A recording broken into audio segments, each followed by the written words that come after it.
berarti ada syarat dan ketentuan yang harus kita perhatikan supaya betul-betul kita berhasil menjemput syafaat yang paling baik dalam kehidupan di akhirat, yaitu adalah syafaatnya Nabi Shallallahu Alaihi Wasallam. Makanya apa yang kita harus lakukan supaya memantaskan kita untuk mencintai Rasulullah? Karena sesungguhnya kalau kita tidak mencintai Rasulullah itu tidak akan berhak untuk mendapatkan syafaatnya Rasulullah.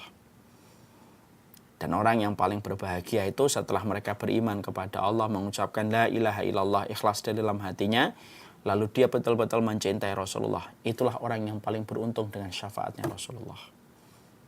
Nah, berarti kemudian kita harus paham apa syaratnya yang harus kita perhatikan supaya betul-betul memantaskan diri kita, supaya betul-betul memposisikan diri kita, supaya betul-betul posisi diri kita itu adalah betul-betul menjadi umatnya Rasulullah dan akhirnya mendapatkan kebaikan dari apa yang dijanjikan oleh Rasulullah, yaitu adalah syafaat yang dibagikan oleh Rasulullah kepada umatnya. Selamat datang di channel Langkah Iman Istiqomah. Jangan lupa like, komen, dan subscribe. Dan semoga kita semua mendapatkan ilmu yang bermanfaat. Amin. Karena kita mengetahui dalam hadis riwayat Muslim, berapa banyak anak-anak yang soleh yang akan menunggu orang tuanya di depan pintu surga, lalu memberikan syafaat kepada orang tuanya, lalu akhirnya mereka mendapatkan surga yang dijanjikan oleh Allah. Yang kedua, kita juga telah mempelajari bahwasanya termasuk syafaat ammah, syafaat umum itu adalah ketika kematian kita disolatkan sama 40 orang yang beriman, yang mereka tidak berbuat syirik kepada Allah. Siapapun di antara kita yang apabila kita telah meninggal dunia, lalu kita disolatkan sama 40 orang yang betul-betul beriman kepada Allah dan Rasul-Nya, dia tidak berbuat dosa besar, dia tidak berbuat kesyirikan, dia tidak berbuat kekufuran, 40 orang yang berjejer, lalu mensolati kita pada sholat jenazah, lalu mendoakan kita supaya kita betul-betul diampuni oleh Allah. 40 orang yang betul-betul beriman dan mereka hidupnya penuh dengan ketaatan kepada Allah dan tidak melakukan kekufuran, kesyirikan dan dosa-dosa besar secara terus-menerus, maka 40 orang yang soleh itu bisa memberikan syafaat dalam kehidupan kita. Makanya Rasulullah sampai bersabda, tidaklah seseorang apabila mereka telah meninggal dunia lalu disolati sama 40 orang yang soleh yang tidak berbuat syirik, illa syafa'ahumullahu yaumal qiyamah, kecuali mereka mampu memberikan syafaat kepada orang-orang yang mereka solati. Inilah yang pernah saya sampaikan. Kita ini hidup pada dasarnya ketika kita berkenalan sama orang, dekat sama orang, khidmah sama seseorang, pada dasarnya kita sedang memilih dia secara tidak langsung supaya dia ikut mensolati kita ketika nanti kita meninggal dunia. Kadang-kadang kita justru dalam kehidupan kita menjauh dari orang-orang yang solih, yang sejatinya justru kita butuhkan ketika kita meninggal dunia. Makanya orang yang beruntung bukan hanya mereka yang taat. Orang yang beruntung bukan hanya mereka yang penuh dengan ibadah. Tapi termasuk orang-orang yang beruntung adalah mereka yang ketika meninggal dunia, maka ada 40 orang, minimal 40 orang yang solih, yang tidak berbuat syirik, yang akan mensolati mereka. Doa-doa itulah yang akan nyampe kepada Allah dan memberikan syafaat kepada orang yang disolati sama 40 orang yang tidak berbuat kesyirikan dan kekufuran. Yang ketiga, sesungguhnya termasuk syafaat umum, yaitu adalah ketika seseorang itu akan mendapatkan syafaat dari teman-temannya yang solih pada kehidupan di akhirat. Karena Rasulullah Shallallahu Alaihi Wasallam menyampaikan kepada kita, memberitahukan kepada kita bahwasanya ketika para penduduk surga sedang menikmati kenikmatan-kenikmatan di surga, tiba-tiba memori mereka teringat kepada teman-teman mereka yang dulunya menemani mereka pada kebaikan, menemani mereka pada sholat, menemani mereka pada puasa dan kegiatan-kegiatan kebaikan dan sosial. Mereka lalu berkata kepada Allah, aina haula yusalluna ma'ana wa yasumuna ma'ana wa ya'maluna ma'ana. Lalu mereka berkata kepada Allah ketika mereka sudah di surga dan menikmati beberapa waktu lamanya di dalam surga. Lalu kemudian mereka berkata kepada Allah, mana teman-teman dulu kami ya Allah, yang dulunya bareng-bareng bersama kami di dalam salat, bersama-sama kami di dalam puasa, dan menemani kami dalam beberapa amal soleh yang kami lakukan dulu ketika di dunia. Maka Allah kemudian menjawab, akhrijuhum mimman kana fi qalbihi misqala dinarin min imanin. Sesungguhnya teman-teman yang kamu tanyakan itu adalah orang-orang yang sekarang berada di dalam neraka karena dosa-dosa yang kalian tidak ketahui. Mereka berada di neraka untuk menebus dosa-dosa dan kemaksiatan yang telah mereka kerjakan. Maka Allah kemudian berfirman, Aku memberikan syafaat kepada kalian, izin, maka berikanlah syafaat kepada teman-temanmu apabila teman-temanmu memiliki iman seberat 1 dinar. Maka orang-orang yang solih yang sudah berada di surga, mereka masuk ke neraka, dan neraka tidak mampu membakar penduduk surga sedikit pun. Maka penduduk surga masuk ke neraka untuk menjumpai mana teman-teman yang dulunya bersama, bersua, bercengkrama, dalam sholat, dalam puasa, dalam amal-amal solih ketika di dunia. Maka kemudian dilihatlah fulan, dikeluarkan, fulan, dikeluarkan, fulan, dikeluarkan. Ini teman saya dulu dalam sholat, ini teman saya dulu dalam puasa. Satu persatu akhirnya mereka dikeluarkan dari neraka untuk menuju kepada surga. Tetapi pada saat mereka mengeluarkan teman-teman mereka yang memiliki keimanan seberat 1 dinar, ternyata masih tersisa ada teman-teman mereka, tetapi iman mereka tidak sampai 1 dinar. Maka Allah memberikan kembali sebuah izin. Akhrijuhum mimman kana fi qalbihi nisfa miskala dinarin min imanin. Maka Allah mengatakan, keluarkanlah temanmu yang apabila mereka memiliki keimanan setengah dari dinar. Maka akhirnya teman-teman mereka yang ada di neraka yang imannya tidak sampai setengah dinar, lalu akhirnya juga ikut dikeluarkan dan mereka mendapatkan surga. Bukan karena sholatnya saja, bukan karena puasanya. Tapi akhirnya dosa-dosa mereka cepat dihapuskan di neraka, cepat disucikan mereka dari kemaksiatan ketika mereka di neraka, disebabkan karena mereka mendapatkan syafaat dari teman-teman mereka yang solih pada kehidupan di dunia. Maka inilah yang menjadikan kita akhirnya berkebutuhan khusus untuk mendekat kepada orang yang solih. Berkebutuhan khusus untuk senantiasa bermuamalah, berinteraksi kepada orang yang solih. Bukan hanya kita butuhkan mereka untuk mensolati kita ketika kita meninggal dunia, tapi sebenarnya dan sejatinya kita membutuhkan mereka supaya mereka betul-betul mampu memberikan syafaat dalam kehidupan di akhirat. Apabila ada seseorang di antara manusia tercecer pada waktu di neraka, maka sesungguhnya teman-teman yang mereka pernah jumpai dalam kebaikan akan mengingat mereka, memori mereka tidak terhapus dan akhirnya mengeluarkan teman-temannya yang ada di neraka disebabkan pertemanan mereka dulu dalam ibadah ketika di dunia. Makanya jangan diremehkan setiap pertemuan, setiap perjumpaan yang dibangun atas ketaatan ibadah. Pertemuan dalam majelis ta'lim, pertemuan ketika kita memberikan kegiatan sosial, pertemuan dan perjumpaan ketika kita ziarah dan silatul ukhuwah kepada orang-orang lain. Jangan dianggap remeh, walaupun tampaknya sederhana, kita pergi dari satu tempat ke tempat yang lainnya, maka sesungguhnya itu akan menjadi memori yang tidak terhapus di akhirat. Dan itulah yang menjadi sebab mereka akan turun ke neraka untuk mencari teman-teman mereka yang dulunya menemani mereka dalam kebaikan. Makanya kata Imam Syafi'i, lastu salihin, uhibbus salihin walastu minhum. Maka Imam Syafi'i itu sampai beliau menunjukkan arti bagaimana kerendahan hati beliau. Beliau sampai berkata, saya itu mencintai orang solih walaupun saya bukan termasuk orang yang solih. Karena apa Imam Syafi'i sampai mengatakan semacam itu? Karena beliau tahu betapa besarnya impact dan betapa besarnya keuntungan dan profit yang didapatkan ketika kita bersua bersama dengan orang-orang solih pada kehidupan di dunia. Jangan dianggap biasa, karena itu akan teringat oleh mereka yang solih dan taat. Kalaulah mereka ternyata penduduk surga, maka mereka tidak akan cepat melupakan pertemanan dan perjumpaan yang pernah terjalin di dunia ketika mereka melakukan ketaatan dan kebaikan. Makanya yang ketiga, termasuk perkara yang bisa menjadikan seseorang itu mendapatkan syafaat, yaitu adalah dari teman-teman mereka, dari sahabat-sahabat mereka yang solih dan taat, ketika sahabat-sahabat itu dan teman-teman itu ternyata menjadi ahlul jannah. Ternyata ketika mereka menjadi penduduk surga bisa memberikan syafaat kepada orang lain dari teman-teman yang mereka kenal. Makanya inilah yang menjadikan kita memperluas bagaimana interaksi sosial kita, bukan hanya berdasarkan kepada jabatan, bukan hanya berdasarkan kepada status-status yang sama, tetapi bagaimana ketika kita sudah mengetahui hadis ini, kita berupaya betul bagaimana pertemanan kita dibangun di atas keimanan, dibangun di atas ketakwaan, dibangun di atas ibadah yang kita lakukan dan ketaatan yang kita kerjakan. Karena sesungguhnya mereka yang selalu bertemu dalam setiap perjumpaan-perjumpaan dalam kebaikan akan menjadi sebab dihapuskannya dosa mereka di neraka dan akan dimasukkan ke dalam surga. Karena mereka memiliki koneksi kepada orang-orang solih walaupun amal mereka tidak sebagaimana orang-orang solih tersebut. Makanya ini yang kita ingat. Apa yang pernah disampaikan oleh Imam Syafi'i.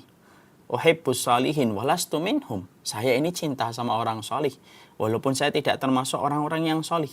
Kenapa Imam Syafi'i sampai betul-betul mendeklar dan memproklamirkan bahwasanya dirinya mencintai orang solih, padahal beliau juga orang yang begitu solih dengan keilmuan beliau dan ketakwaan beliau.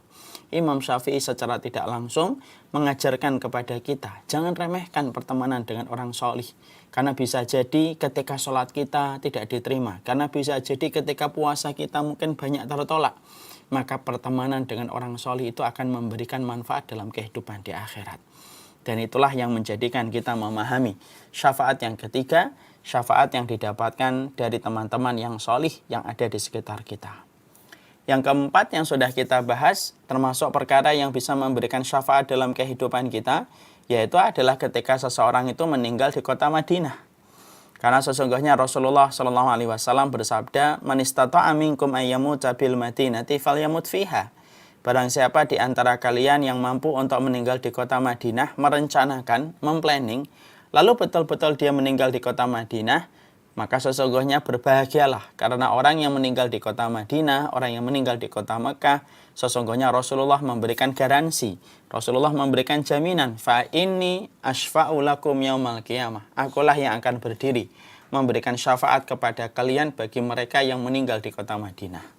Makanya orang-orang yang tinggal di Madinah dengan kesabaran, berbagai macam ujian cuaca dan iklim yang terkadang tidak bersahabat. Tetapi ketika mereka meninggal di kota Madinah, dalam posisi beriman, dalam posisi bertakwa, tidak melakukan perbuatan-perbuatan dosa besar, tidak melakukan perbuatan kekufuran dan kesyirikan, sesungguhnya mereka akan mendapati Rasulullah yang akan menolong mereka dan memberikan syafaat dalam kehidupan mereka pada waktu hari kiamat. Makanya kalau kita mendengar jamaah umroh, jamaah haji, sampai meninggal di kota Mekah dan Madinah, Masya Allah, berkumpul dua kebaikan sekaligus. Berkumpul, yang pertama, kebaikan ketika meninggal dunia pada safar yang dia lakukan dan dia kerjakan dalam ketaatan. Yang kedua, meninggalnya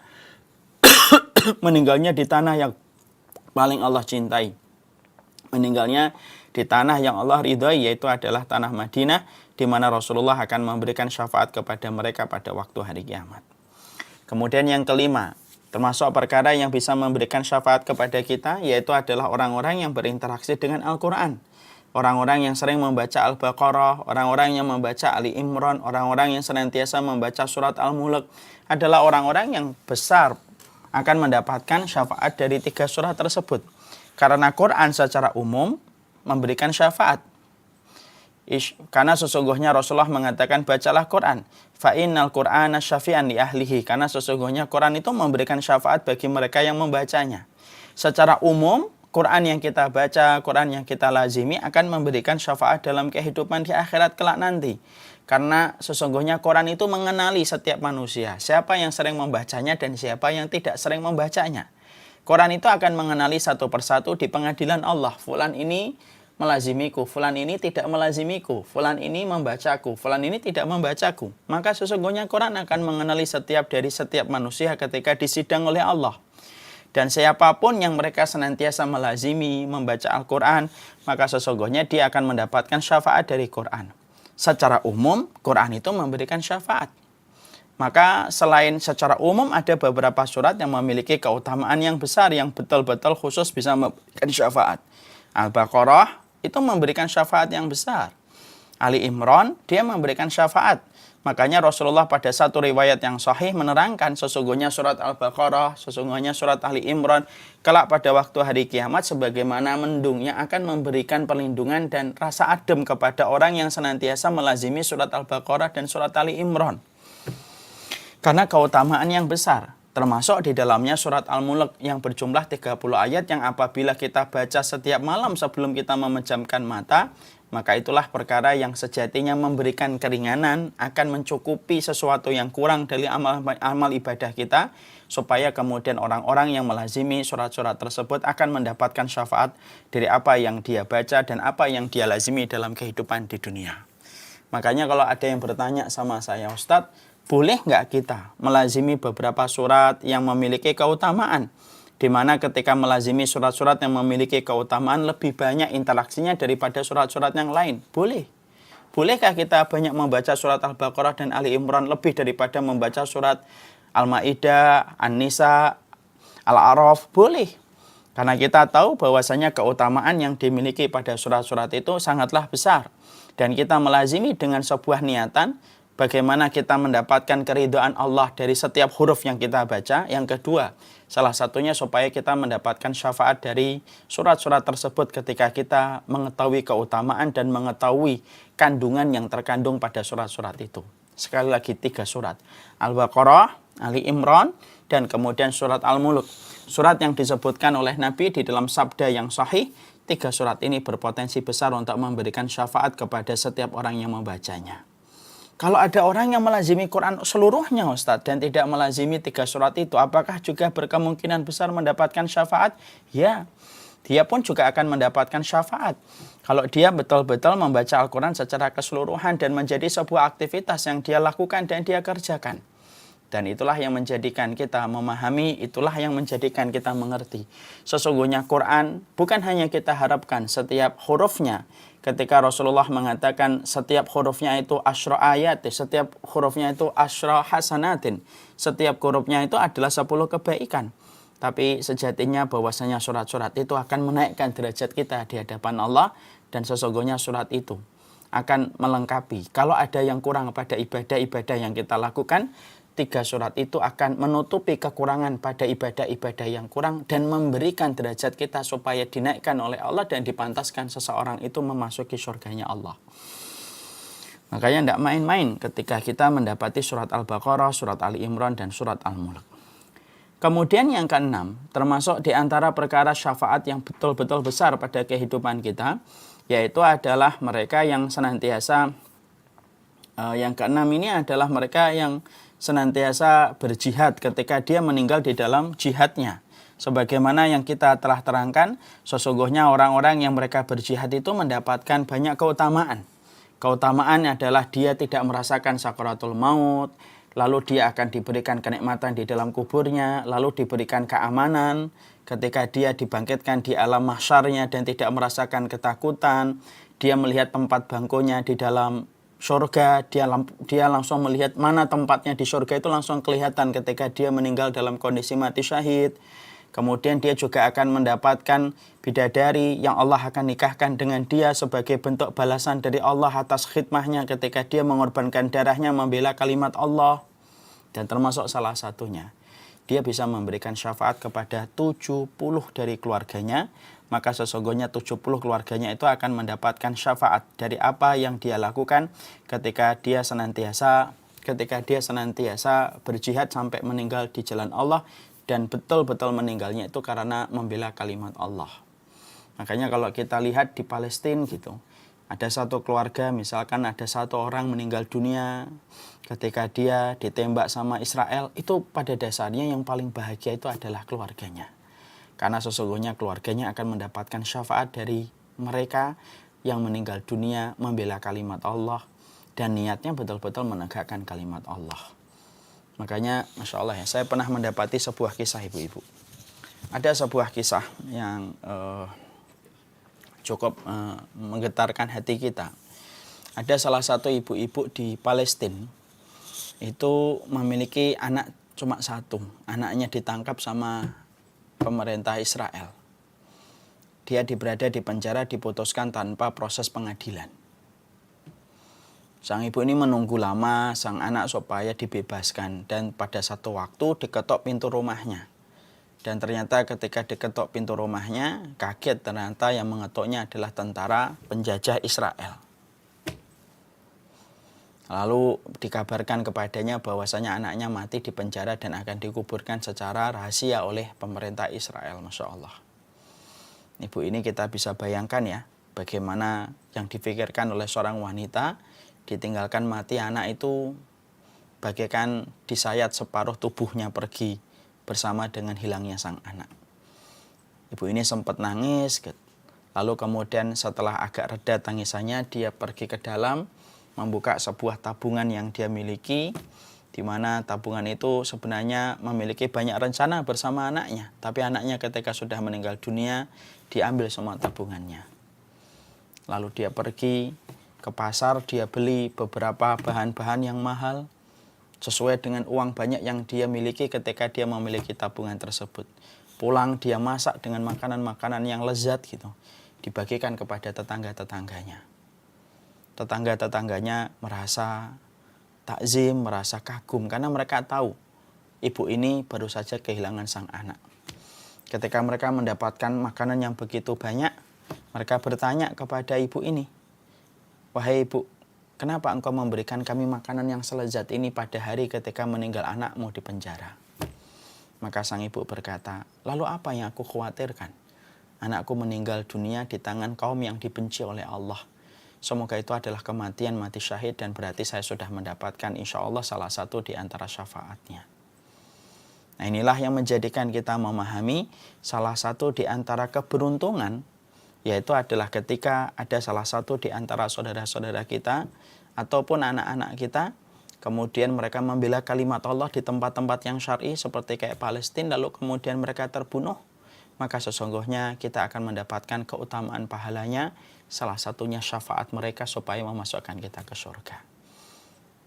Nah, itulah yang menjadikan kita memahami bahwasanya keutamaan dari amalan Islam itu salah satunya adalah berjihad. Itu kemudian yang keenam. Kemudian yang ketujuh, salah satu di antara perkara syafaat yang kita telah baca dan telah kita kaji, yaitu syafaat dari puasa yang kita lakukan. Karena sesungguhnya Quran dan puasa berebutan akan memberikan syafaat kepada mereka yang senantiasa melakukan puasa. Baik dalam puasa yang sunnah, karena dia akan memberikan syafaat. Dan yang kedelapan, termasuk yang bisa memberikan syafaat adalah ketika kita memperbanyak sujud kita kepada Allah Subhanahu wa Ta'ala. Karena semakin banyak sujud yang kita lakukan, semakin besar kita ini akan ditolong oleh sujud yang kita lakukan untuk mendapatkan syafaat dari sujud yang kita kerjakan dan kita lakukan. Dan itulah yang menjadikan kita mengerti bahwasanya 8 perkara inilah yang menjadi syafaat secara umum. Dan kita telah selesai membahas itu. Sekarang mari kita bahas selanjutnya. Nah, kita bahas selanjutnya yaitu syafaat khasah, yaitu syafaat khusus. Syafaat khusus ini adalah syafaat yang dimiliki oleh Rasulullah SAW. Syafaat ini adalah syafaat yang diberikan oleh Nabi. Syafaat ini adalah syafaat yang diberikan oleh Rasulullah SAW kepada umat-umatnya yang layak mendapatkan syafaat. Nah, tentunya kita harus mengerti, tidak setiap orang itu berhak mendapatkan syafaat Rasulullah. Sampai betul-betul dia membuktikan kecintaan dia dan keimanan dia kepada Rasulullah. Karena sesungguhnya syafaatnya Nabi itu bukan obral yang dibagikan dengan begitu mudah. Tapi syafaatnya Nabi atau syafaatnya Rasulullah itu merupakan sebuah syafaat yang meminta syarat dan ketentuan yang harus kita perhatikan. Supaya betul-betul kita layak untuk mendapatkan syafaat Rasulullah. Banyak orang beranggapan bahwasanya setiap dia menjadi umatnya Nabi maka pasti akan mendapatkan syafaatnya Rasul. Oh, belum tentu. Pasti ada syarat dan ketentuan yang berlaku atas apa yang kita inginkan ketika kita ingin mendapatkan sesuatu yang besar. Mendapatkan syafaat Rasulullah itu sesuatu yang besar, bukan sesuatu yang kecil, bukan sesuatu yang remeh. Mendapatkan syafaat Rasulullah itu perkara yang gede banget. Berarti kita harus paham syarat dan ketentuan yang berlaku supaya betul-betul kita mendapatkan syafaat Rasulullah SAW. Dan kita harus mengevaluasi, kita harus senantiasa merenungkan apakah kita sudah memantaskan kehidupan kita selaku umatnya Rasulullah supaya kita betul-betul layak untuk mendapatkan syafaatnya Rasulullah ataukah tidak. Karena sekali lagi, tidak setiap orang itu bisa mendapatkan syafaatnya Rasulullah walaupun dia itu adalah umatnya.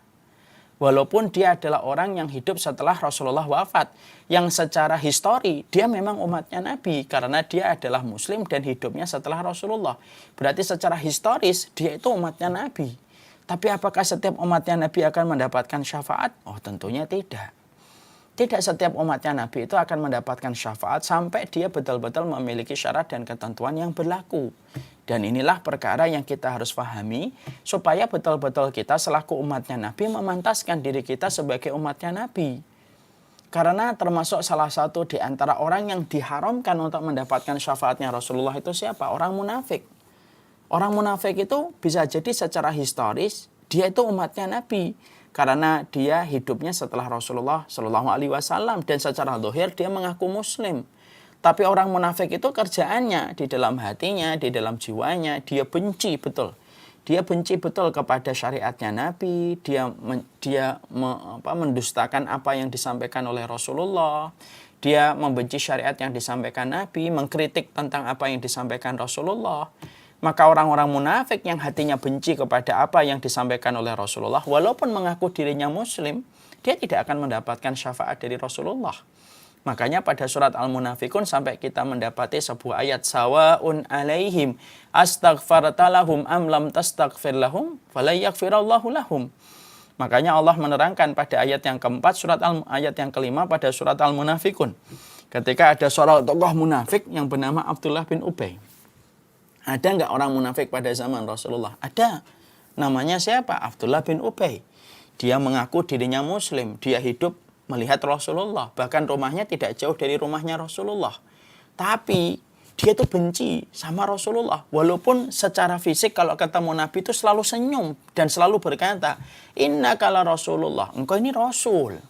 Tapi setiap jauh dari Nabi, maka dia benci kepada Rasulullah. Dia mendustakan ayat yang diturunkan kepada Nabi.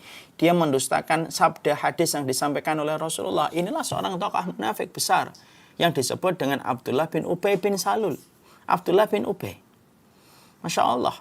Maka ketika meninggal dunia, maka kemudian Allah memberikan sebuah keterangan. Sawaun alaihim astaghfarta lahum am lam tastaghfir lahum la yaghfirallahu lahum.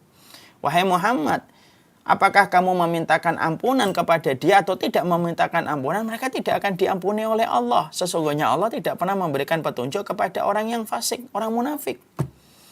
Ini merupakan sebuah dalil bahwasanya tidak setiap umatnya Rasulullah secara histori mereka itu akan mendapatkan syafaat dari Rasulullah. Karena syafaat Nabi itu syafaat besar, syafaat Nabi itu syafaat khusus. Syafaat yang betul-betul akan memasukkan seseorang menuju kepada surganya Allah. Syafaat yang menjadikan seseorang itu ditinggikan derajatnya itu di surga dengan syafaat yang dimiliki oleh Rasulullah.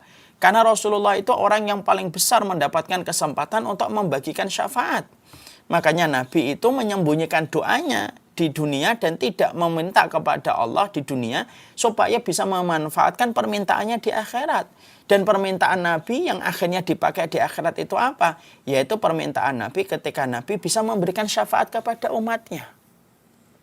Dan inilah yang menjadikan kita harus mengerti. Kita ini harus memahami. Berarti betul-betul yang menjadi sebuah perenungan dan muhasabah untuk kita. Apa perkara untuk menunjukkan diri kita itu mencintai Rasulullah supaya betul-betul kita nanti mendapatkan syafaat dari Rasulullah SAW. Karena semua dari kita itu berkeinginan besar untuk mendapatkan syafaatnya Nabi. Orang yang paling bahagia di akhirat itu salah satunya adalah orang yang mereka itu mengucapkan la ilaha illallah dengan tulus dan mendapatkan syafaatnya Rasulullah. Mendapatkan syafaat Nabi itu menyenangkan, betul. Layaknya kita ketika satu perjalanan tiba-tiba mendapatkan fasilitas karena kita kenal dengan pilotnya. Itu kan senang betul ya. Kita akan pergi naik pesawat, tiba-tiba pilotnya kenal dengan kita, lalu diberikan fasilitas di pesawat. Bukankah kita merasa senang? Kalaulah kita hanya dikenal sama seorang pilot ketika akan safar pada satu perjalanan, sampai pilot itu memberikan kepada kita fasilitas di dalam pesawat ketika bersama dengannya dalam satu perjalanan, dan kita sudah merasakan sukacita senangnya ketika kita mendapatkan fasilitas di pesawat karena kenal dengan seorang pilot, apalagi ketika di kampung akhirat, ketika kondisinya mencekam, pengadilan Allah yang panjang, tiba-tiba Rasulullah mengenali kita, dengan apa yang telah kita lakukan untuk membuktikan kita adalah umatnya Rasulullah, lalu Nabi mengenal kita, lalu Nabi memberikan pertolongan kepada kita pada saat di pengadilan Allah ketika kita tahu tidak ada manusia yang paling dicintai oleh Allah kecuali adalah Nabi Muhammad. Masya Allah, itu berarti itu perkara besar. Iya, itu perkara besar itu. Dan inilah yang menjadikan kita harus mengerti, kalau begitu apa sih perkara syarat dan ketentuan yang harus kita perhatikan supaya kita tidak hanya menjadi umatnya Nabi secara historis, tetapi tidak menjadi umatnya Nabi secara syar'i. Kalau umatnya Nabi secara historis, semua itu umatnya Nabi. Siapapun yang hidup setelah Rasulullah, dia dalam kondisi muslim, itu sebenarnya secara bahasa dia itu umatnya Rasulullah. Secara bahasa, secara sejarah, secara kemudian waktu. Tapi tidak mesti bahwasanya dia itu umatnya Rasulullah secara syar'i. Yang kita inginkan itu dikenal oleh Rasulullah secara syar'i, umatnya Rasulullah secara syar'i.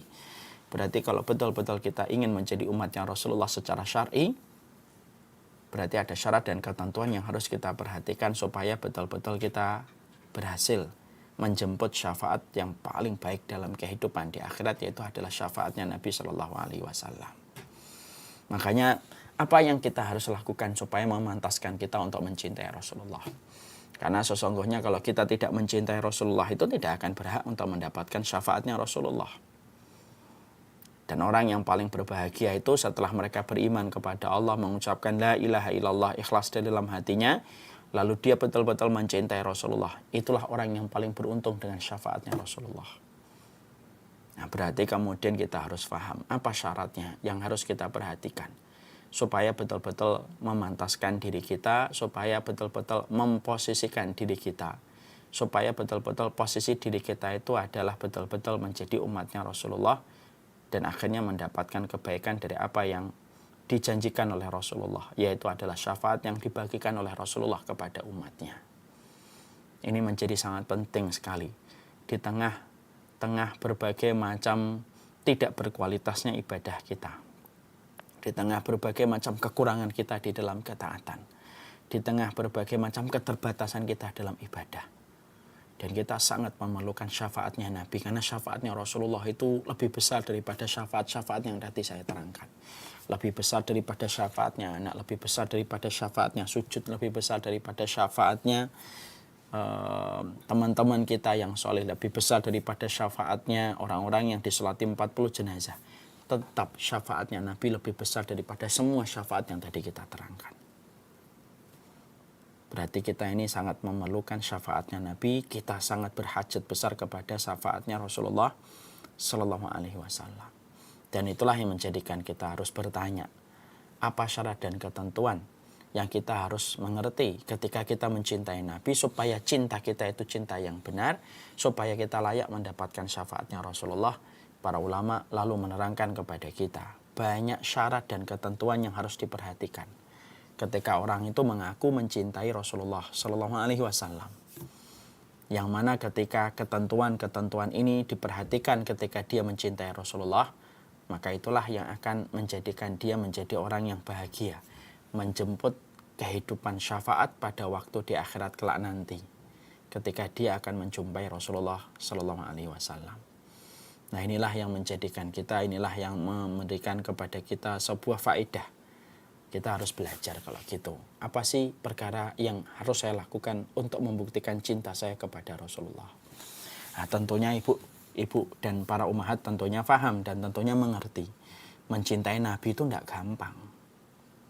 Kok Ustadz ngomong begitu? Iya, mencintai Rasulullah itu tidak gampang. Kenapa Ustadz berani sekali mengatakan mencintai Rasulullah itu tidak gampang? Betul.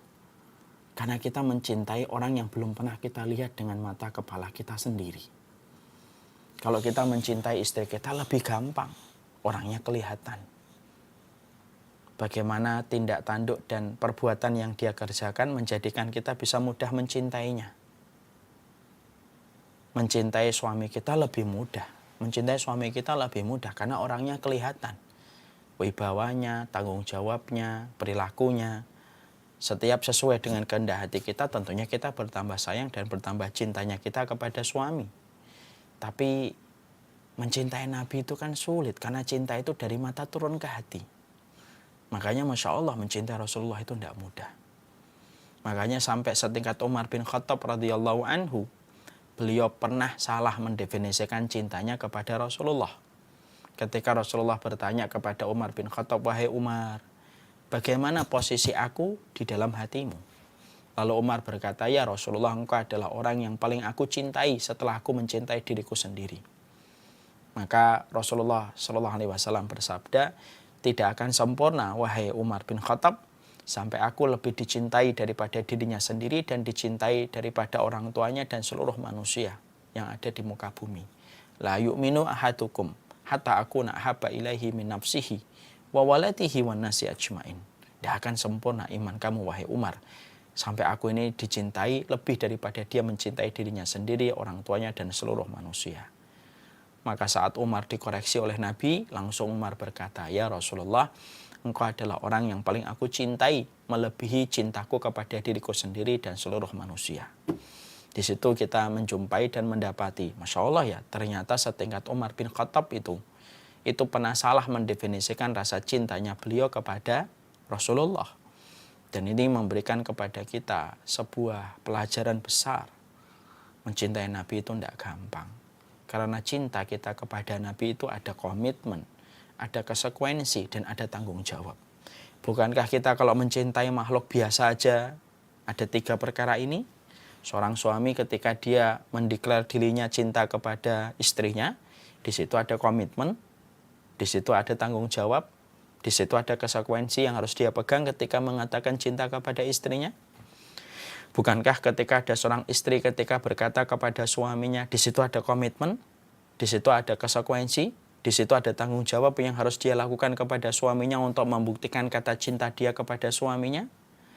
Kalaulah mencintai makhluk biasa, ternyata ada sebuah komitmen, ternyata ada sebuah konsekuensi, ternyata ada sebuah tanggung jawab yang harus kita penuhi sesuai dengan syarat dan ketentuan sampai betul-betul cinta kita dirasakan sama orang yang kita cintai ketika melaksanakan kewajiban kita, apalagi kepada Rasulullah SAW. Karena cinta kita kepada Nabi itu bukan cinta biasa, tapi cintanya kita kepada Nabi adalah cinta yang berurusan dengan kehidupan masa depan kita di akhirat. Karena keselamatan kita dan penyesalan kita itu tergantung bagaimana kita mencintai Rasulullah. Orang yang gagal mencintai Nabi ketika pada kehidupannya adalah orang yang paling panjang penyesalannya di akhirat. Tapi siapapun yang pandai untuk siapapun orang yang pandai untuk mencintai Rasulullah, orang-orang itu adalah orang-orang yang paling bahagia dalam kehidupan di akhiratnya. Makanya sampai Allah menerangkan di dalam surat Al-Furqan ayat yang ke-27. Wa yauma ya'udzu dzalimu 'ala yadayhi yaqulu ya laitani ittakhadtu ma'ar rasuli sabila. Orang-orang itu nanti pada waktu hari kiamat ada yang menggigit jari-jari mereka menyesal. Lalu mereka itu berkata sembari mereka menyesali tentang apa yang terjadi, ya laitani ittakhadtu ma'ar rasuli sabila. Cobalah kami dulunya mengikuti Rasul. Cobalah kami dulu mengikuti Rasul. Artinya bahwasanya tidak ada penyesalan yang paling besar. Tidak ada penyesalan yang paling besar kecuali adalah penyesalan manusia. Ketika mereka sadar bahwasanya tidak mengikuti Rasul itu sebab kerugian yang paling besar dalam kehidupan kampung akhiratnya. Dan inilah yang akhirnya menjadikan kita mengerti, inilah yang menjadikan kita memahami. Berarti betul-betul mencintai Rasulullah itu ada komitmen, ada tanggung jawab, dan ada konsekuensi yang harus kita penuhi supaya betul-betul kita mencintai beliau, karena orang yang mencintai beliau adalah orang yang paling beruntung untuk mendapatkan syafaatnya Rasulullah Sallallahu Alaihi Wasallam. Nah, sekarang pertanyaannya, apa itu perkara-perkara untuk membuktikan kecintaan kita kepada Rasulullah Sallallahu Alaihi Wasallam supaya betul-betul kecintaan kita ini menjadi kecintaan yang dibenarkan oleh Allah? Karena yang menilai kualitas cintanya kita kepada Rasulullah itu, yang menilainya itu adalah Allah langsung. Kalau kecintaan kita kepada suami, maka suami yang mungkin menilai. Kecintaan kita kepada istri, istri yang menilai. Tapi kecintaan kita kepada Rasulullah itu langsung Allah yang menilainya, Allah yang melihatnya. Maka itulah yang kemudian akan dilihat oleh Allah. Dan itu menjadi lebih berat, karena yang menyaksikan Allah langsung. Sekali lagi, ini merupakan sebuah tanggung jawab dari sebuah komitmen kita kalau bersyahadat kepada Rasulullah. Karena memang mencintai Rasulullah itu bagian dari keimanan yang tidak bisa disepelekan. Karena kalau ada orang mengaku beriman kepada Allah tetapi tidak ada beriman kepada Rasulullah, imannya tidak akan pernah sempurna dan imannya menjadi mentah. Karena iman kepada Rasulullah itu menjadi syarat sahnya iman kita kepada Allah. Layaknya Al-Fatihah itu menjadi syarat sahnya sholat. Maka kedudukan iman kita kepada Rasulullah itu kayak kedudukan Al-Fatihah di dalam sholat. Dan itu sangatlah penting dan tidak bisa ada harga tawar pada perkara itu. Nah, sekarang apa saja perkara yang bisa kita buktikan supaya kita mendapatkan syafaatnya Rasulullah, supaya betul-betul kita mendapatkan syafaat indah ini? Maka setidaknya sebelum kita menyampaikan tentang poin per poin apa yang kita harus lakukan untuk membuktikan diri kita itu layak untuk mendapatkan syafaatnya Rasulullah, tentunya saya juga ingin menyampaikan tentang kejadian yang baru saja terjadi dan viral, yaitu tentang satu negara ketika presidennya menghina dan menghinakan Rasulullah SAW. Tentunya kita harus paham ya, siapapun hari ini manusia ataupun bangsa yang mereka itu mencela Rasulullah, menghinakan Rasulullah, memperolok-olok Rasulullah, itu selayak mereka meludah ke matahari. Yang mana ludahnya itu tidak akan pernah sampai ke matahari kecuali akan kembali kepada dirinya sendiri. Ingat, menyakiti Rasulullah itu berarti telah mempermaklumkan perang dengan Allah secara langsung. Yang mana perang dengan Allah itu peperangan yang tidak akan pernah dimenangkan oleh manusia. Peperangan dengan Allah itu peperangan yang tidak akan pernah dimenangkan oleh manusia. Karena sesungguhnya Allah sudah berfirman dalam hadits qudsi, "Man adali waliyan faqad adantuhu bil harbi." Barang siapa yang telah menyakiti wali-waliku, maka aku telah mempermaklumkan perang kepada mereka yang telah menyakiti wali-waliku. Kalau baru setingkat wali-walinya Allah, orang-orang yang beriman, istiqomah dalam imannya, lalu melakukan ketaatan ketika mereka disakiti, berarti kita berhadapan dengan Allah secara langsung, apalagi menyakiti Rasulullah. Karena sesungguhnya Allah itu melindungi Nabi, baik dalam kondisi hidupnya dan wafatnya. Dan kita mendapati di panggung sejarah berapa banyak orang yang mereka menyakiti Rasulullah, baik ketika hidup ataupun ketika meninggal dunia, mereka akan menjumpai kerugian dan penyesalan panjang ketika mereka sudah menyakiti Rasulullah. Karena siapapun yang menyakiti Rasulullah, pribadi ataupun negara, yang menyakiti Rasulullah, maka dia telah menyobek tirai antara dirinya dengan Allah. Dan sesungguhnya berperang di hadapan Allah itu merupakan peperangan yang tidak akan pernah dimenangkan selama-lamanya. Makanya perhatikan, kalau kita melihat pada sirah, pada sejarah, kita pernah menjumpai ada sebuah negara besar Persia dengan rajanya yang bernama Kisra. Ketika dia pernah mendapati utusan Rasulullah datang, lalu membawa suratnya disobek-sobek sama Kisra. Lalu kemudian utusan ini pulang. Lalu ketika terdengar oleh Nabi, maka Rasulullah berkata, maka sebagaimana dia telah menyobek-nyobek suratku, maka Allah akan menyobek-nyobek kerajaannya. Dan dia akan dibunuh sama anaknya dia sendiri. Dan ternyata terbukti ucapan Rasulullah. Tidak terlalu lama setelah peristiwa itu, dia dibunuh oleh anaknya. Dan ternyata kerajaan Persia menjadi kerajaan yang terkoyak-koyak sampai hilang dalam peta hari ini. Dan itu salah satunya karena mereka telah menyakiti Rasulullah SAW. Kita pernah menjumpai apa yang pernah disampaikan oleh Imam Nawawi. Imam Nawawi pernah menyampaikan di dalam kitabnya Bustanul Wa'idin. Ada orang yang mencela hadis Rasulullah. Ini Rasulullah sudah meninggal dunia. Lalu mencela hadis Rasulullah yang sahih. Ketika dia mencela hadis Rasulullah SAW, padahal hadisnya sahih, tentang anjuran dan tentang sunnahnya mencuci tangan setelah kita tidur. Karena sesungguhnya kenapa Rasulullah itu mensunahkan kita mencuci tangan setelah kita tidur ketika kita akan sholat? Rasulullah menyebutkan alasannya, fa innaka la tadri aina batat yadaka. Karena kamu tidak tahu di mana tanganmu berada ketika di waktu malam. Di mana tanganmu itu berada. Makanya disunahkan dan dianjurkan di dalam sunnah untuk mencuci tangan setelah kita bangun tidur malam, untuk kemudian sebelum kita berwudu. Lalu ada orang ketika mendengar hadis itu, maka dia meremehkan, dia melecehkan hadis itu. Karena melecehkan hadis itu sama dengan melecehkan Rasulullah. Dia berkata, saya tidak perlu untuk mencuci tangan saya karena saya tahu kemana tanganku berada ketika di waktu malam. Yang mana maksud dari perkataan ini, dia ingin untuk menolak hadis yang telah disampaikan kepadanya. Apa yang terjadi? Allah menghukumnya. Allah jadikan tangannya itu menjadi tangan yang busuk dan Allah jadikan bagian pantatnya itu menjadi busuk sampai dia meninggal dunia. Dan itu menunjukkan kepada kita, sekali lagi, Allah itu sebaik-baik pelindung bagi nabinya. Allah itu sebaik-baik pelindung bagi manusia yang paling Allah cintai, baik hidup dan wafatnya. Dan Imam Nawawi sudah mengatakan, siapapun yang mempermaklumkan perang dengan Nabi, maka dia tidak akan pernah menang karena berakhir dengan pahitnya penyesalan ketika dia telah mencela Rasulullah Sallallahu Alaihi Wasallam.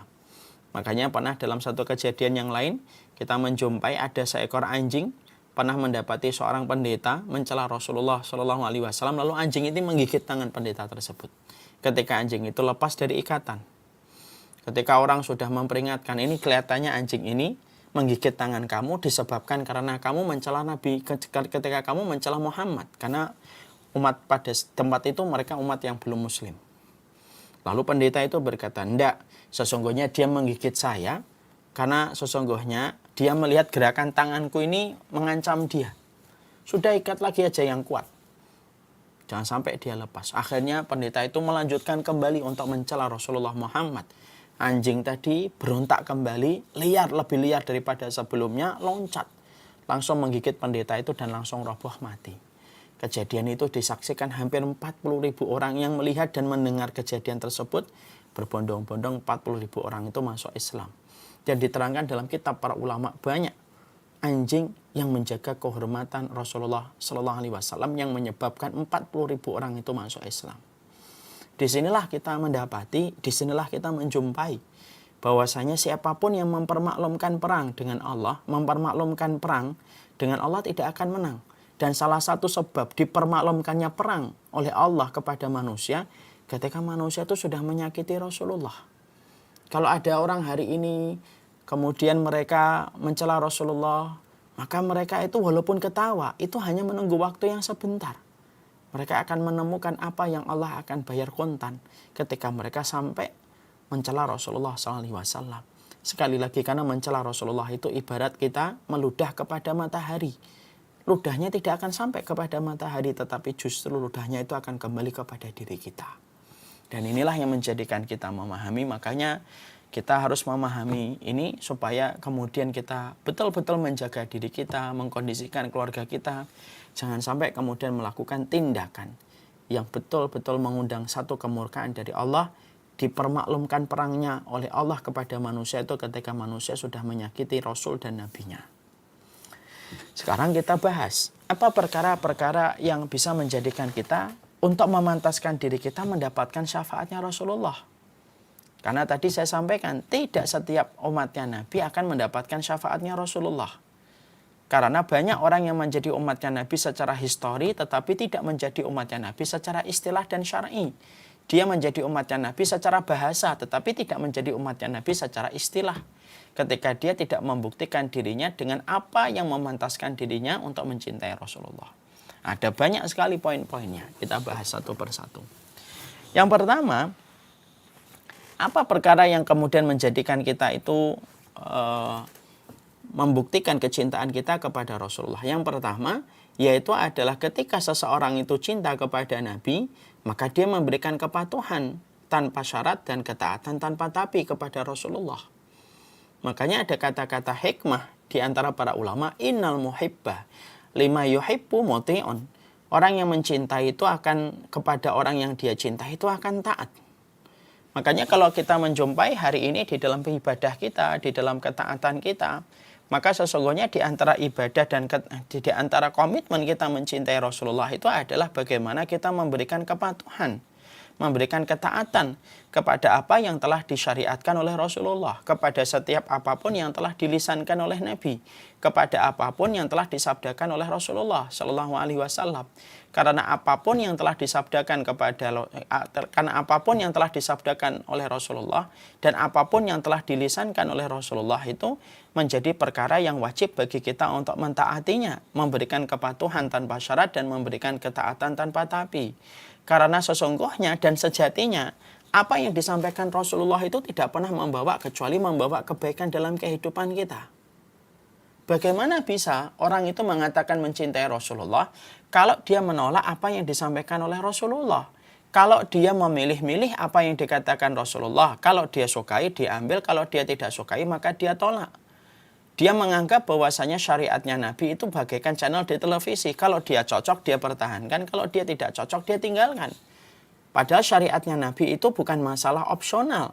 Syariatnya Nabi itu bukan masalah pilihan, tetapi syariatnya Nabi itu merupakan konsekuensi, merupakan bagian dari kepatuhan dan ketundukan kita. Karena Rasulullah itu akan mengenali kita bukan hanya dari air wudhunya kita, bukan hanya dari sholatnya saja, tapi sesungguhnya Rasulullah itu akan mengenali kita ketika kita betul-betul memperlihatkan kepatuhan dan ketaatan kepada apapun yang disampaikan Rasul. Dan Nabi itu tidak pernah mengarahkan kita kecuali adalah kepada kebaikan. Ini penting sekali lagi saya sampaikan. Karena banyak orang hari ini ketika mereka mengaku umatnya Rasulullah, maka ketika mereka melihat Nabi, menjumpai Rasulullah dengan segala syariat yang telah ditinggalkan oleh Nabi dalam setiap ajaran yang telah ditinggalkan oleh Rasulullah, maka mereka itu memperlakukan setiap apapun yang mereka dapatkan dari Rasulullah itu sesuai dengan seleranya. Sesuai dengan sebagaimana konsep prasmanan. Kalau dia suka diambil, kalau tidak suka dia tolak. Padahal syariatnya Nabi, ketika kita mencintai Nabi, maka sesungguhnya di situ ada kepatuhan, di situ ada ketaatan tanpa tapi. Kalau memang kita belum mampu melakukan, tidak apa-apa, berarti kita sedang lemah iman. Tapi jangan ditolak, karena orang yang menolak apa yang disampaikan oleh Rasulullah adalah orang yang sangat besar kemungkinan untuk tidak bisa berjumpa dan mendapatkan syafaatnya Rasulullah. Saya belum bisa, nggak apa-apa kalau belum bisa, berarti kita lemah iman, tapi jangan ditolak. Banyak orang yang mengaku dirinya muslim tetapi Masya Allah suka mengkritik Islam, suka mengkritik hadis, suka mengkritik syariat padahal mengaku dirinya muslim. Lalu dia berkata seakan-akan dia lebih tahu tentang Islam dan lebih tahu tentang kehidupan daripada Nabi. Kalau disampaikan sabda Nabi dia berkata, alah enggak usah pakai hadis itu. Yang penting begini. Seakan-akan dia lebih pintar daripada Nabi, seakan-akan dia lebih cerdas daripada Rasulullah. Padahal tidak ada manusia yang paling cerdas dalam kehidupan manusia kecuali Rasulullah. Orang yang paling cerdas itu bukan Albert Einstein. Orang yang paling cerdas itu Rasulullah. Orang yang mampu dalam waktu 23 tahun mampu merubah satu bangsa yang asalnya penggembala kambing menjadi bangsa yang besar yang ditakuti oleh Persia dan Romawi. Padahal mereka adalah dua imperium besar yang pada saat itu sudah bertahan ratusan tahun. Kalau bukan orang yang cerdas itu tidak mungkin bisa merubah secepat itu. Makanya ada orang hari ini sering sekali mengaku dirinya muslim, tapi seakan-akan dia lebih paham tentang kehidupan daripada Nabi. Padahal Nabi itu dituntun dengan wahyu. Nabi itu dijaga oleh malaikat Jibril. Yang menyaksikan Nabi itu adalah Allah langsung. Kalau yang salah, langsung diingatkan oleh Allah. Supaya sadar dari kesalahannya dan kembali kepada jalan yang benar. Makanya disebut maksum, terjaga dari kesalahan. Lah lucunya hari ini banyak umatnya Rasulullah mengaku sebagai umatnya Nabi. Kalau ditanya muslim. Tapi tanpa malu dia itu suka sekali lebih pintar daripada Rasulullah. Sehingga ketika ada hadis cocok diambil. Kalau tidak cocok dia dikomentari. Syariatnya Nabi itu tidak boleh komentar. Siapa kita mengomentari sesuatu yang telah turun dari langit dan telah turun dari sisinya Allah. Tapi banyak orang yang tidak sadar bahwasanya mereka itu seakan-akan merasa lebih cerdas daripada Rasulullah. Makanya maaf ya, saya sering jumpai sekarang di sosial media itu. Banyak orang itu yang Masya Allah kadang-kadang itu kritik Islam. Islam begini dikritik, Islam begini dikritik, Islam begini dikritik, Islam begini dikritik gitu. Saya tuh kadang-kadang pengen bicara sama orang-orang yang semacam ini kalau bisa ketemu langsung. Kalau Islam itu memang tidak lagi menarik buat kamu ketika kamu kritik terus Islam itu.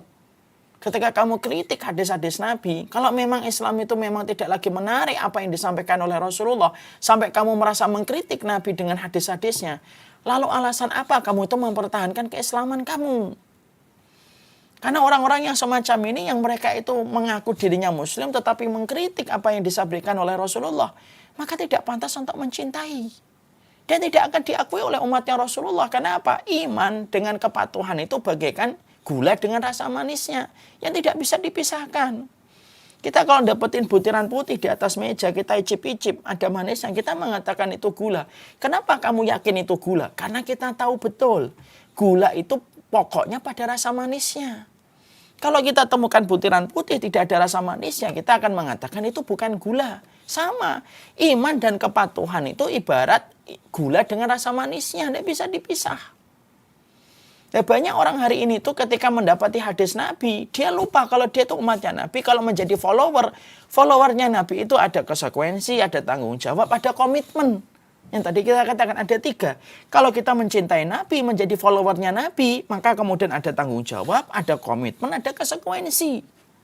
Dan salah satu yang pertama di antara komitmen, tanggung jawab, dan konsekuensi kita, yaitu adalah ketika kita itu memberikan kepatuhan kepada apa yang datang dari Rasulullah. Dan tidak berhak bagi kita untuk mengadili dan tidak berhak bagi kita untuk mempertimbangkan perkataan Rasulullah. Perkataan Nabi itu perkataan yang turun dari sisinya Allah. Tidak mungkin salah. Tidak mungkin salah. Kalau kita belum mampu melakukan, tidak apa-apa. Berarti kita lemah iman. Tapi jangan menolak. Contoh nih, saya tahu saya ini belum pakai jilbab Ustaz. Tapi saya akan berupaya untuk memakai jilbab. Saya minta sama Allah kekuatan. Orang semacam ini, orang yang lemah iman, tidak salah. Orang semacam ini harus didoakan. Tapi kalau ada orang mengatakan, tidak usah pakai jilbab, buat apa sih? Ditunjukkan dengan pakaian. Yang penting itu bagaimana hati kita dan interaksi sosial kita. Ini namanya menentang. Sudah diputuskan oleh Nabi, kemudian kita membuat keputusan baru selain keputusan Rasulullah. Siapa diri kita sampai berani untuk membuat keputusan baru selain keputusan Rasulullah?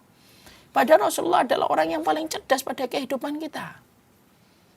Maka inilah yang menjadikan akhirnya kita memahami, disitulah kita mengerti. Berarti kalau orang berharap, kalau kemudian orang itu berkeinginan untuk mendapatkan syafaatnya Rasulullah, karena kita tahu syafaat ini kita butuhkan untuk menutupi cacarnya kita dalam masalah sholat, untuk menutupi tercacarnya kita dalam puasa, untuk menutupi tercacarnya kita dalam ibadah, maka pastikan bahwasanya kita ini mencintai Rasulullah dengan memberikan kepatuhan, dengan memberikan ketaatan, karena itu merupakan bagian dari komitmen, tanggung jawab, dan konsekuensi yang kita harus jalani ketika menjadi umatnya Rasulullah. Kalau kita kepada sesama manusia saja memberikan komitmen dalam rasa cinta, apalagi kepada Rasulullah. Orang yang sangat kita cintai, yang kita harapkan pertolongannya kelak di hadapan Allah. Karena orang yang paling besar syafaatnya dalam kehidupan di akhirat itu Nabi. Syafaatnya Nabi lebih besar daripada syafaatnya anak yang solih. Syafaatnya Nabi lebih besar daripada syafaatnya Quran. Syafaatnya Nabi lebih besar daripada syafaatnya sujud. Dan semua syafaat yang tadi kita sebutkan ada 8. Itu kalah dengan syafaatnya Rasulullah. Makanya Masya Allah, inilah yang menjadikan kita memahami. Berarti seseorang ketika mereka mengaku betul-betul mencintai Rasulullah, mereka itu harus membuktikan bagaimana kecintaan mereka kepada Nabi dengan memberikan kepatuhan. Karena sesungguhnya itulah yang akan membuktikan kecintaan kita dan ketaatan kita kepada Rasulullah SAW. Makanya orang yang mereka memberikan ketaatan persis sebagaimana yang disampaikan oleh para ulama dari para ahli hikmah. Innal muhibba liman yuhibbu muti'un. Sesungguhnya pecinta kepada apa yang mereka cinta itu taat. Berarti itulah harga yang paling spesial dari sebuah kecintaan. Coba kalau kita bayangkan dengan bahasa mudah. Kita dapetin suami kita ngomong cinta terus. Pagi ngomong cinta, siang ngomong cinta, sore ngomong cinta. Tapi ketika kita meminta sesuatu yang ringan kepada dia, dia menolak. Dia ngomong gini, saya cinta sama kamu, Masya Allah kamu wanita yang paling aku cintai. Siang ngomong lagi, wanita paling aku cintai. Malam ngomong lagi, wanita yang paling aku cintai. Tiba-tiba setelah dia kenyang mengucapkan kata cinta, kita ngomong sama suami kita. Tolong dong ambilkan air minum sebentar. Padahal selama seharian kita tidak pernah minta tolong. Kemudian suami kita ngomong, alah ambil air minum, nyuruh-nyuruh, ambil minum sendiri aja lah. Kira-kira apa yang kita komentari dari laki-laki semacam ini? Kita akan berkomentar. Lebih baik kamu tidak usah ngobrol kata gombal dan cinta seharian. Tapi ketika aku minta tolong, kamu respon apa yang aku minta, itu lebih berarti daripada omonganmu sejuta kata cinta, tetapi kamu tidak merealisasikan apa yang kamu ucapkan. Itu pasti omongannya seorang wanita kepada suami ketika suaminya diminta pada sesuatu yang ringan, tetapi suaminya tidak merespon. Padahal seharian suaminya itu mengatakan cinta, cinta, cinta. Itu analogi sederhana. Banyak orang mengatakan cinta kepada Rasulullah, cinta sama Rasulullah. Tapi hal-hal kecil yang diminta Rasulullah diperlihatkan oleh Nabi, dia tidak memberikan kepatuhan. Maka sesungguhnya inilah yang menjadikan kita mengevaluasi. Ini syarat dan ketentuan yang berlaku pertama ini. Sekali lagi, mencintai Nabi itu ada komitmen. Mencintai Nabi itu ada tanggung jawab. Mencintai Nabi itu ada kewajiban. Yang mana itu tidak bisa untuk diremehkan oleh setiap orang. Makanya inilah yang menjadikan kita memahami. Makanya kalau kita menjadi umatnya Rasulullah itu, kalau sudah dihadapkan kepada kita hadis, sudah diam aja. Kalau hadisnya sahih, tidak usah komentar, ini menurut saya begini, menurut Allah.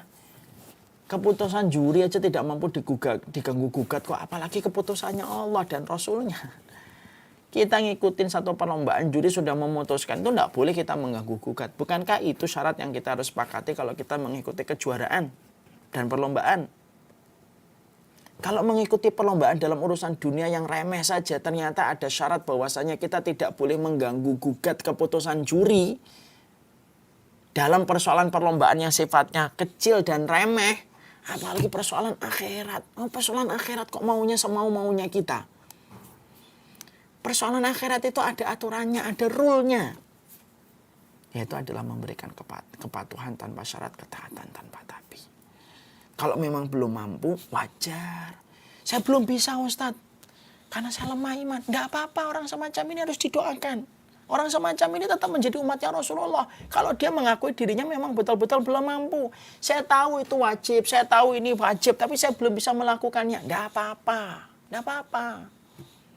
Yang terpenting jangan mengolok-ngolok. Yang terpenting jangan kemudian kamu tolak dan kamu bangkang terhadap perintah itu.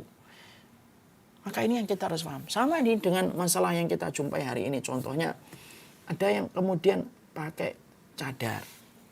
Saya akan sebutkan cadar itu merupakan syariatnya Nabi.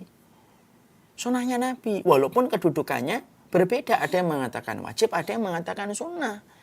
Kita menutup aurat tidak pakai cadar, tidak apa-apa. Kita kemudian berjilbab, kemudian pakai cadar, itu baik. Yang tidak baik itu apa? Orang yang mereka mendiskreditkan orang yang pakai cadar. Lalu dikomentari orang yang pakai cadar dengan berbagai macam stigma-stigma negatif. Sebagaimana satu film yang sedang viral sekarang itu. Ada seorang perempuan nyabut cadar. Loh, gimana ini? Ini syariatnya Rasulullah. Ya, kita bercadar. Alhamdulillah, kita tidak bercadar. Tidak dosa insya Allah. Kalau menurut sebagian ulama yang mengatakan bahwasanya cadar itu sunnah. Tapi ketika kamu mengolok-ngolok syariat cadar, itu menjadi masalah. Mana ada umatnya Nabi mengkritik apa yang telah dicontohkan oleh keluarganya Nabi. Kalau kita belum mampu melakukannya, tidak apa-apa. Saya tidak bisa kalau pakai cadar. Ya tidak apa-apa, karena memang sebagian ulama mengatakan sunnah, tidak wajib. Tapi kalau kamu mengolok-ngolok, itu sudah beda. Makanya kita sedih ya, ada sebuah video lagi viral di internet, di YouTube. Kemudian orang mengaku dirinya sebagai umatnya Nabi, tapi kemudian memperlihatkan adegan film dengan narasi bahwasanya orang yang pakai cadar itu seakan-akan jahat gitu loh. Kalaupun ada orang yang jahat dengan cadarnya, yang salah itu bukan cadarnya. Yang salah itu pelakunya dan oknumnya. Syariatnya tidak pernah salah. Syariat itu tidak pernah salah. Yang salah itu pelakunya. Kalau ada orang yang sholat melakukan korupsi, apakah kita salahkan sholatnya? Kan enggak. Yang salah oknumnya, sholatnya tidak salah. Sama dengan misalkan kita menjumpai ada orang pakai cadar, tetapi Masya Allah mungkin dia melakukan tindakan-tindakan jahat. Kita tidak menafikan, mungkin ada yang memanfaatkan cadar. Bukankah banyak sekali sekarang itu tersangka-tersangka itu, kalau jadi duduk di kursi pesakitan pakai cadar. Padahal sebelum dia itu menjadi tersangka, tidak pernah dia menutup auratnya. Tapi segiliran dia sudah menjadi tersangka, dia tutupin semuanya sampai pakai cadar. Kalau kita sih berprasangka, oh mungkin dia pengen taubat. Tapi jangan pernah kemudian kita membenci syariatnya. Dan itu yang kita harus pahami.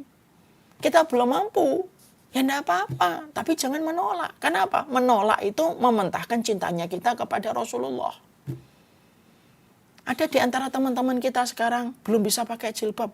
Jangan langsung dikatakan ini enggak umatnya Rasulullah. Jangan gitu.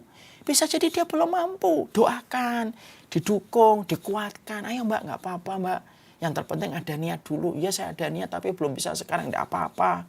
Orang semacam ini tetap menjadi umatnya Rasulullah. Karena dia mengakui kelemahan dirinya terhadap syariat. Yang diragukan menjadi umatnya Rasulullah itu apa? Orang yang mengaku umatnya Rasulullah tetapi dia membenci apa yang disampaikan oleh Rasulullah. Ini dipertanyakan, kamu umat Nabinya siapa kalau kamu membenci syariatnya Nabi? Dan itu yang kita harus pahami. Nah, ini sekaligus pula kan, di sini kan kita sedih ya mendapati satu film viral gitu. Oh kok ada film itu seakan-akan mengadu domba antara muslim dengan muslim, itu gimana gitu. Dan lebih sedihnya lagi dilakukan sama orang yang notabene mengaku dirinya muslim. Seakan-akan orang yang bercadar itu tidak cinta sama negerinya. Ya Allah Karimir Rahman.